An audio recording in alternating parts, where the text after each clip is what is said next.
You plan to replace me? In my own bed?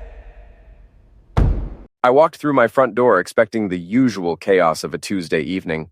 Daughters sprawled across the couch with homework, wife Lila yelling about dinner from the kitchen, maybe the dog barking at nothing. Instead, I found a goddamn tribunal waiting for me in my own living room. They were all there, sitting in a perfect semicircle like some twisted family therapy session. Lila perched on the edge of the couch, her yoga-toned arms crossed, blonde hair pulled back in that severe bun she wore when she meant business. My daughters Mia and Bella flanked her, 16 and 14 respectively, both avoiding eye contact with me. My mother Evelyn sat in my favorite recliner, my chair, her gray hair perfectly styled, lips pursed in that expression I'd known since childhood meant trouble. And there, leaning casually against the fireplace mantel like he owned the place, was my older brother Steve. The silence stretched for about 10 seconds before my youngest daughter Bella cleared her throat. "Dad, you need to sit down," she said, her voice shaky but determined. "We need to talk." I stayed standing, setting my toolbox down with a deliberate thud. After 12 hours of managing my construction crew, dealing with permit delays, and arguing with suppliers, the last thing I wanted was whatever this was shaping up to be. "Talk about what?" I asked, letting my eyes sweep across their faces. Steve was the only one who met my gaze, and something in his expression made my stomach tighten. Mia spoke up next, her voice steadier than her sister's. "Dad, you need to accept a new reality. You're not in charge of this family anymore." The words hit me like a physical blow. I felt my jaw clench, my hands curl into fists at my sides. "Excuse me?" "Jack, please sit down," Lila said, her voice dripping with that fake concern she'd perfected over the years. "We're all here because we care about you." "Care about me?" I laughed, but there was no humor in it. "This feels more like an ambush." Steve pushed off from the mantel, his expensive suit immaculate despite the late hour. My brother had always been the golden child. The one with the college degree, the financial advisor job, the perfect credit score. Everything I wasn't, according to my family. "Jack, we've been talking," Steve said, his voice smooth and reasonable. "About the kids, about Lila, about what's best for everyone." "What's best for everyone?" I repeated slowly. "And what exactly would that be?" Mia looked at her mother, then back at me. "Uncle Steve is more like a father to us now, Dad. He's the one who helps with homework, who comes to our school events, who actually listens when we talk." The words were like a knife twisting in my chest. I thought about all the soccer games I'd missed because of work, all the parent-teacher conferences where I'd shown up covered in sawdust and paint, all the times I'd been too tired to help with algebra or history projects. "I work 60 hours a week to pay for this house, your clothes, your phones, your everything," I said, my voice rising despite my efforts to stay calm. "I'm sorry if that doesn't leave me time to be the perfect suburban dad." "It's not about being perfect," Lila interjected. "It's about being present. Steve has been more of a partner to me in the last 6 months than you've been in 6 years. Partner. The word hung in the air like smoke, and suddenly everything clicked into place. The way Steve had been coming around more often, always with some excuse about helping with the yard work or fixing something. The way Lila had started dressing up even for trips to the grocery store. The way my daughters had begun looking at me like I was a stranger in my own home. "A partner," I said quietly. "Is that what we're calling it?" My mother finally spoke up, her voice sharp with disapproval. "Jack, you're being dramatic. Steve has been nothing but helpful to this family while you've been buried in your work." "Helpful?" I nodded slowly, feeling something cold and hard settling in my chest. "Right." I looked around the room one more time, taking in their faces. Lila's fake sympathy, Steve's smug satisfaction, my daughter's confused loyalty, my mother's disappointment. They'd already made their decision. This wasn't a conversation, it was a verdict. "You know what?" I said, picking up my toolbox. "I think I'll pass on this little family meeting." "Jack, don't walk away," Lila called after me. "We need to work this out like adults." I stopped at the front door and turned back. "Adults? You want to handle this like adults? Fine. But next time you want to stage an intervention, maybe don't do it in the house I pay for." I walked out, closing the door quietly behind me. The evening air was cool against my face, and I stood on my own front porch feeling like a stranger. Through the window, I could see them already huddling together, probably discussing how unreasonable I was being, how this just proved their point about my inability to communicate. I got in my truck and drove to Pete's house. Pete Morrison had been my best friend since high school. The only person who'd stuck by me through my divorce from my first wife, through starting my construction business, through all the ups and downs of the last 20 years. He took one look at my face when he opened the door and stepped aside to let me in. "What happened?" he asked, handing me a beer from his fridge. I told him everything, from the moment I walked through my front door to the moment I walked out. Pete listened without interrupting, his weathered face growing more serious with each detail. "So they basically told you that Steve's the new man of the house," he said when I finished. "Pretty much. And Lila called him her partner." "Yep." Pete was quiet for a long moment, peeling the label off his beer bottle. "Jack, I've been wondering when you were going to figure it out." I looked at him sharply. "Figure what out?" "Your wife's been having an affair with your brother for months, man. I thought you knew and were just choosing to ignore it." The words hit me like a physical blow. Even though some part of me had suspected, hearing it said out loud made it real in a way that left me breathless. "How long have you known?" I asked. "I saw them together at that restaurant downtown about 3 months ago. They weren't exactly being subtle, holding hands across the table, her laughing at everything he said. I figured you had to know." I set my beer down, my hands shaking slightly. "I didn't know. I mean, I suspected something was off, but I thought maybe she was just, I don't know, going through something. I'm sorry, Jack, I should have said something sooner." "No," I said, standing up. "You did right. This is something I needed to see for myself." I drove home around midnight, expecting the house to be dark and quiet. Instead, I found Steve's Mercedes still parked in my driveway, and lights on in the living room. I sat in my truck for a few minutes, watching the shadows move behind the curtains, and felt something dark and cold settle in my chest. Tomorrow, I decided, things were going to change. The next morning, I woke up on Pete's couch with a crick in my neck and the taste of stale beer in my mouth. My phone showed 118 missed calls, most from Lila, some from my mother, a few from the girls. I deleted them all without listening to the voicemails. Pete was already up, making coffee in his kitchen when I stumbled in. "You look like heck," he said, handing me a mug. "Feel worse?" I sat down at his kitchen table and rubbed my temples. "I need to know exactly what's been going on in my house." "What do you mean?" "I mean, I need evidence. If Lila's been cheating with Steve, there has to be proof somewhere." Pete sat down across from me, his expression serious. "Jack, what are you planning to do?" "I don't know yet, but I'm not going to let them make me out to be the villain in this story. Not when they're the ones who've been lying and sneaking around behind my back." After coffee and a shower at Pete's place, I drove to my house. Steve's car was gone, and Lila's yoga studio didn't open until 10, which meant she'd probably still be home. I needed to get into the house and look around without her knowing. I used my key quietly, listening for sounds of movement. The house was silent, and I could see through the kitchen window that Lila's car wasn't in the garage. Perfect. I went straight to our bedroom and started with her nightstand. Nothing unusual, just the typical collection of hand lotion, reading glasses, and romance novels. But when I opened her laptop, I hit the jackpot. She'd left her email open, and right there at the top of her inbox was a message from Steve with the subject line, "Last night was incredible." My hands were shaking as I clicked on it. "Lila, I can't stop thinking about you. The way you looked at me during dinner, the way you touched my hand when Jack wasn't looking. I know we agreed to take things slow, but I'm falling in love with you. We can't keep pretending this is just physical. Steve." I scrolled down through their email chain, my stomach churning with each message. They'd been carrying on for at least 4 months, maybe longer. The emails started innocent enough. Steve offering to help with household repairs, Lila thanking him for being so supportive during what she called a difficult time in my marriage.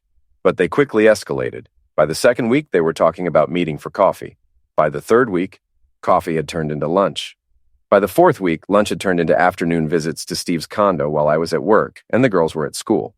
The most recent emails were explicit enough to make me feel sick. Detailed descriptions of what they'd done in my bed, in my shower, on my couch, plans for future encounters, discussions about how to handle the Jack situation. In one particularly damning message from 2 weeks ago, Lila had written, "I think it's time we told him. The girls already see you as more of a father figure than they see Jack. And honestly, Steve, you're everything he's not. Sophisticated, successful, emotionally available. Jack will never change. He'll always be that blue-collar guy who thinks working with his hands is enough to keep a family together. Steve's response had been even worse. You're right, but we need to be strategic about this. Jack has a temper, and he's stronger than both of us. We need to make sure the girls and your mother-in-law are on our side first. Once we have them convinced that I'm the better choice for this family, Jack won't have any choice but to accept the situation. I printed out every email, my hands shaking with rage. Then I went through her phone, which she'd left charging on the kitchen counter. More of the same. Text messages, photos, even a few videos that made me want to put my fist through the wall. But it was the photos that really got to me. Pictures of Steve in my house, wearing my apron while cooking dinner for my family. Pictures of him helping Mia with homework at my kitchen table. Pictures of him and Lila together at the girls' school events where I'd been working late, trusting my brother to represent our family. There was even a selfie of Steve and Lila in my bed, both of them without clothes and grinning at the camera. The timestamp showed it had been taken last Tuesday afternoon, while I'd been dealing with a crisis at a job site. I forwarded everything to my own email, then deleted the sent messages from her phone. Let her wonder how I'd found out. By the time I heard her car in the driveway, I was sitting at the kitchen table with a cup of coffee and a stack of printed emails, waiting. She walked in through the garage door, yoga mat slung over her shoulder, looking relaxed and happy until she saw me. "Jack," she said, her voice carefully neutral. "I thought you were staying at Pete's."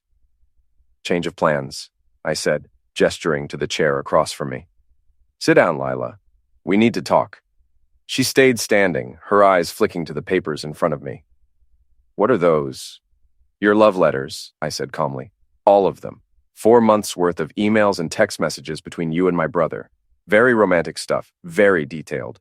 The color drained from her face, but to her credit, she didn't try to deny it. Instead, she set down her yoga mat and crossed her arms. "How did you get into my email?" "You left your laptop open. Sloppy for someone who's supposed to be conducting a secret affair." She sat down slowly, her yoga instructor composure starting to crack. "Jack, I can explain." "Explain what? How you've been screwing my brother in our bed? How you've been turning my daughters against me? How you and Steve have been planning to push me out of my own family? It's not like that." "No." I picked up one of the printed emails and read aloud. "Steve, I can't wait until we don't have to sneak around anymore. Jack is so clueless. He actually thanked you last week for being such a good brother. If he only knew that his good brother has been making me come 3 times a day in the bed Jack pays for." Lila flinched as if I'd slapped her. "Jack, please. Please what? Please pretend I didn't see this? Please go along with your little plan to make Steve the new head of household?" I leaned forward, my voice dropping to a whisper. "Tell me, Lila, was last night's family meeting your idea or his?" She didn't answer, but the guilt written across her face was answer enough. "Here's what's going to happen," I said, standing up and gathering the papers. "You're going to call Steve and tell him that I know everything. You're going to tell the girls that their perfect Uncle Steve has been lying to them. And you're going to start looking for a new place to live." "Jack, you can't just throw me out. This is my home, too." "Is it? Because according to these emails, you've already been planning to leave me for Steve. Something about his condo being so much nicer than our tacky suburban house." She was crying now, mascara running down her cheeks. "I never meant for it to happen this way. Steve and I just connected, and you've been so distant lately. Don't." I held up a hand. "Don't you dare try to make this my fault. You made a choice, Lila. You chose to betray your husband with his own brother. You chose to turn my children against me. You chose to plan my humiliation in my own living room. Those were your choices." I walked toward the door, then turned back. "Oh, and Lila, you might want to change your passwords. You never know who might be reading your email." I left her sitting at the kitchen table, sobbing into her hands, and drove back to Pete's house. I had work to do. Over the next week, I played it cool. I went to work every day, came home for dinner, helped the girls with homework when they'd let me. I was polite to Lila, civil to Steve when he came around, respectful to my mother. But inside, I was planning. The first phase was information gathering. I installed a GPS tracker on Steve's Mercedes, the kind contractors use to keep track of company vehicles. I set up a camera in my garage that had a clear view of the driveway. I started paying attention to patterns, schedules, routines. What I discovered made my blood boil. Steve was coming to my house almost every day while I was at work. He'd arrive around noon, stay for 2 or 3 hours, then leave before the girls got home from school. On Wednesdays, when Lila's yoga studio was closed, they'd spend the entire afternoon together. But it wasn't just the affair that got to me. It was the way he'd made himself at home in my house. The GPS tracker showed that he was stopping at the grocery store before coming over, buying food with my family's grocery list. The camera caught him mowing my lawn, washing my wife's car, playing basketball with my daughters in the driveway. He was systematically replacing me in my own life. The breaking point came on a Friday afternoon. I'd left work early to pick up materials for a weekend project, and I decided to swing by the house to grab my good measuring tape. Steve's car was in the driveway, and through the living room window, I could see him and Lila on the couch. They weren't just being intimate. They were cuddling, talking, laughing together like a real couple. Like they belonged there, and I was the intruder. I sat in my truck for 10 minutes, watching them through the window, feeling something cold and hard crystallize in my chest. Then I drove to Lila's yoga studio. Monica and Jasmine, Lila's two closest friends and business partners, were there setting up for the evening classes. I'd known them for years. They'd been to barbecues at my house, birthday parties for my daughters, holiday gatherings. They'd always been friendly to me, treating me like part of their extended yoga family. "Jack," Monica said brightly when I walked in. "What brings you here? Lila's not here today." "I know where Lila is," I said quietly. "She's at home with my brother." The smile faded from Monica's face. Jasmine stopped arranging yoga blocks and turned to stare at me. "What do you mean?" Jasmine asked. I pulled out my phone and showed them one of the photos I'd found. Steve and Lila kissing in my kitchen, taken 3 days ago according to the timestamp. I mean, my wife has been having an affair with my brother for 4 months, and apparently everyone knew about it except me. Monica's hand flew to her mouth. "Oh my God, Jack, we had no idea." "Didn't you?" "Because according to the emails I found, Lila's been telling Steve all about her conversations with you two, about how you've been encouraging her to follow her heart and not settle for a marriage that doesn't fulfill her." The two women exchanged glances, and I could see the guilt written across their faces. "Jack, we never told her to have an affair," Jasmine said weakly. "Maybe not in those exact words. But you knew she was unhappy, and instead of suggesting marriage counseling or honest conversation, you told her she deserved better. You helped her justify what she was doing." "That's not fair," Monica protested. "We're her friends. We were trying to be supportive." "Supportive of what? Adultery? Betrayal? Destroying a family?" I put my phone away and looked around the studio. At the inspirational posters on the walls, the crystals and candles, the whole carefully constructed atmosphere of peace and enlightenment. "You know what's funny?" I said. "All this talk about mindfulness and living authentically, and none of you had the courage to tell me that my wife was cheating on me with my own brother." "Jack, please," Monica said. "Don't do anything you'll regret." "Regret?" I laughed, but there was no humor in it. "The only thing I regret is trusting people who smiled to my face while helping to destroy my marriage behind my back." I walked toward the door, then turned back. "Oh, and ladies, you might want to find a new business partner, because when this all comes out, and it will come out, nobody in this town is going to want to take yoga classes from someone who helps married women cheat on their husbands." That evening, I got home to find another family meeting in progress. This time, Pete was there too, sitting uncomfortably on the edge of the couch, while Lila, Steve, my mother, and the girls formed their usual tribunal. "Jack," Lila said as I walked in, "we need to talk about your behavior today." "My behavior?" "Monica called me. She said you went to the studio and made some very serious accusations." I looked around the room, taking in their faces. Pete looked apologetic. Clearly, he'd been ambushed just like I had been the week before. Steve looked smug and confident. My mother looked disappointed. The girls looked confused and upset. "Accusations?" I said calmly.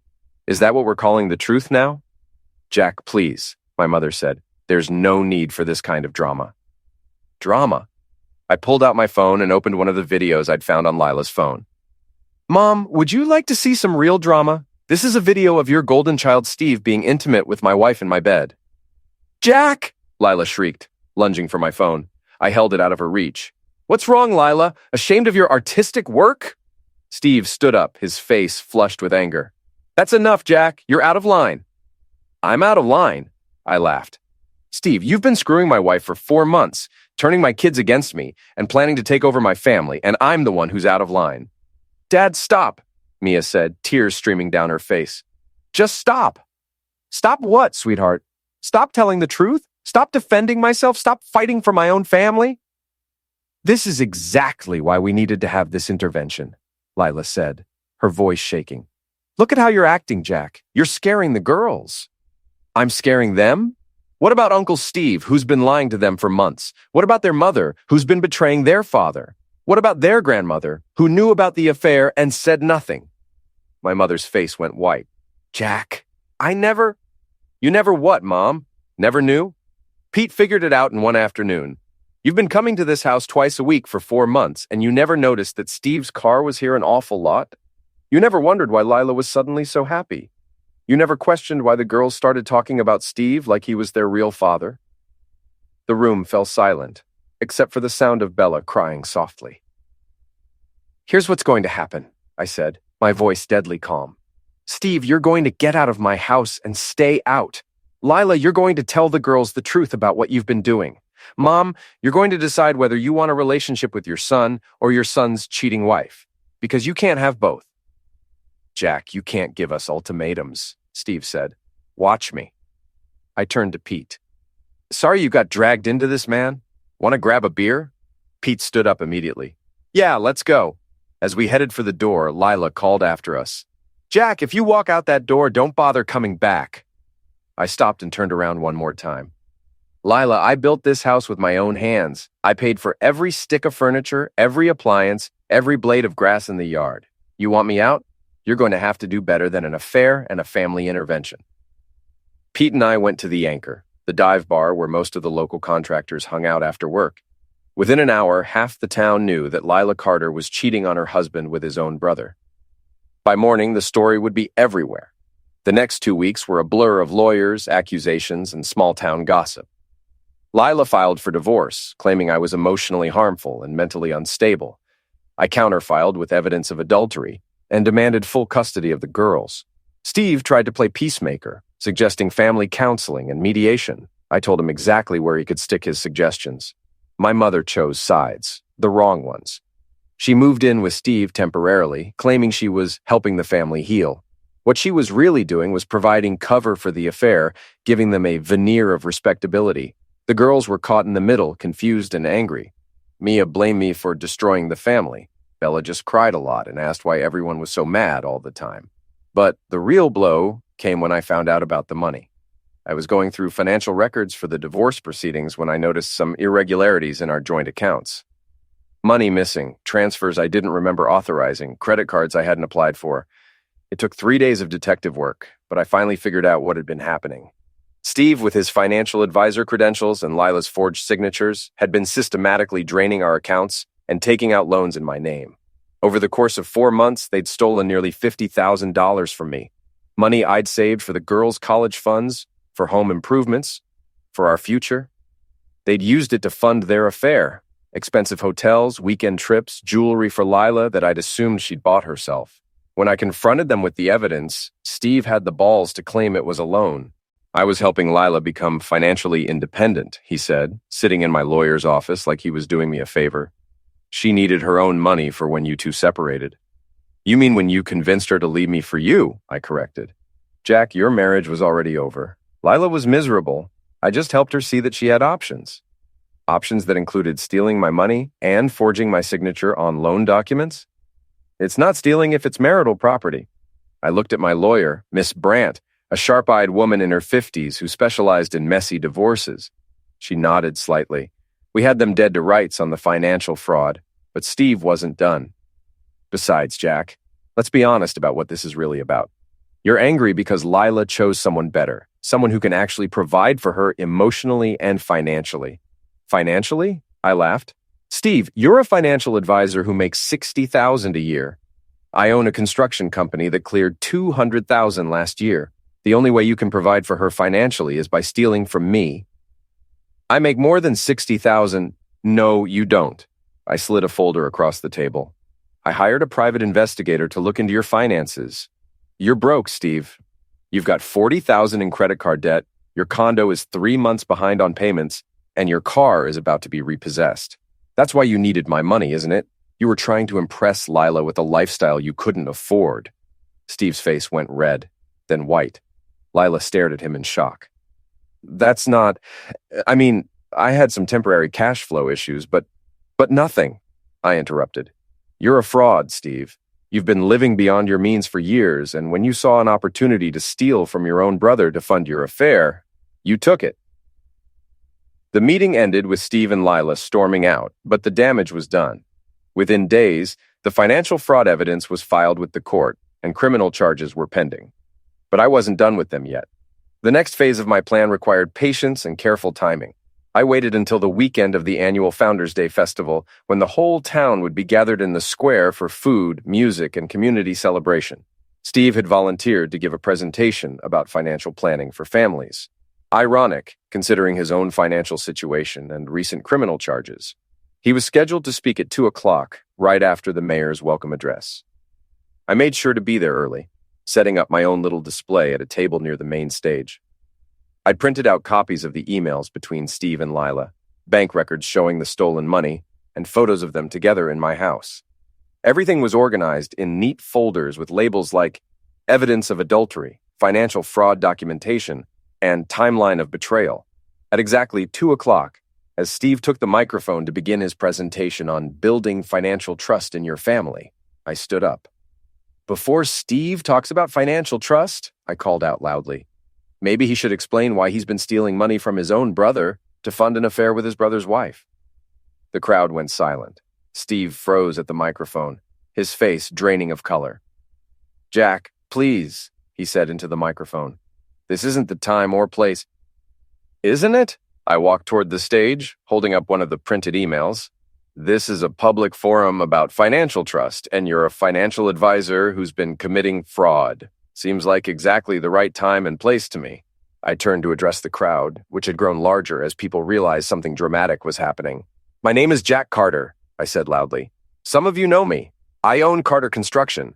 I've lived in this town for 15 years. I've built half the houses on Elm Street. What you might not know is that my brother Steve and my wife Lila have been having an affair for 4 months. Gasps and murmurs rippled through the crowd. I could see Lila pushing through the people, trying to get to the stage, her face bright red with humiliation. But that's not the worst part, I continued. The worst part is that Steve, who you're about to trust with advice about your family's financial future, has been stealing money from my accounts to pay for hotel rooms and jewelry for his mistress. Jack, stop! Lila had reached the front of the crowd and was trying to climb onto the stage. Stop what, Lila? Stop telling the truth! I held up a bank statement. $50,000 stolen over 4 months. Forged signatures, unauthorized loans, credit cards taken out in my name, all to fund their little love affair. Steve had backed away from the microphone, but I could see the mayor approaching from the side of the stage, clearly intending to shut down my impromptu presentation. I had maybe 30 more seconds before they cut me off. The point is, I said, raising my voice to carry over the growing murmur of the crowd, when someone will steal from their own family, lie to their own brother, and betray the people who trust them most, you probably shouldn't trust them with your retirement savings. The mayor reached me just as I finished, but it was too late. The damage was done. Steve's reputation in town was destroyed, Lila was sobbing with humiliation, and half the crowd was already pulling out their phones to call friends and family with the gossip. As security escorted me away from the stage, I caught sight of my daughters in the crowd. Mia looked horrified, but Bella was staring at her mother and uncle with something that looked like understanding finally dawning in her eyes. That night, Steve left town. He packed up his condo and drove away without telling anyone where he was going. The criminal charges would follow him wherever he went, but at least he was out of my life. Lila lasted another week before she cracked under the pressure of being the town pariah. She moved back to her mother's house in Ohio, leaving the girls with me. My mother came by the house a few days later, looking older and more tired than I'd ever seen her. I owe you an apology, she said, standing awkwardly in my living room. Yes, you do. I thought maybe if Steve and Lila were happy together, and if the girls were happy, then maybe it would work out for everyone. I didn't realize about the money or how much they'd been manipulating the situation. Mom, they lied to everyone, including you. Steve's been broke for years, and Lila's been planning to leave me since before the affair even started. They used you, just like they used me. She nodded, tears in her eyes. Can you forgive me? I looked at my mother, really looked at her, and saw a lonely old woman who'd been taken in by a smooth-talking son and a manipulative daughter-in-law. She'd made terrible choices, but she'd been a victim too, in her way. Yeah, Mom, I can forgive you, but it's going to take time to trust you again. I understand. She left, and I was alone in my house with my two daughters, who were finally starting to understand what had really been happening in their family. It took months of family counseling, honest conversations, and patience. But eventually, we started to heal. Mia apologized for choosing sides without knowing all the facts. Bella stopped crying all the time and started talking to me again about school, friends, and her dreams for the future. The divorce was finalized 6 months later. I kept the house, got full custody of the girls, and Lila was ordered to pay restitution for the stolen money, though I doubted I'd ever see most of it. Steve never came back to town. I heard through mutual acquaintances that he'd declared bankruptcy and was working at a car dealership somewhere in Florida. The criminal charges had been dropped in exchange for full restitution, but his career as a financial advisor was over. Lila tried to maintain a relationship with the girls through phone calls and occasional visits, but it was strained. They'd lost respect for her, and trust, once broken, is hard to rebuild. As for me, I learned to be both mother and father to my daughters. I learned to help with homework and attend school events and listen when they needed to talk. I learned that being present was more important than being perfect, and that love without honesty is just manipulation. The family audit was complete. Some relationships had been lost forever, but the ones that remained were stronger and more authentic than they'd ever been before. And sometimes, that's the best you can hope for.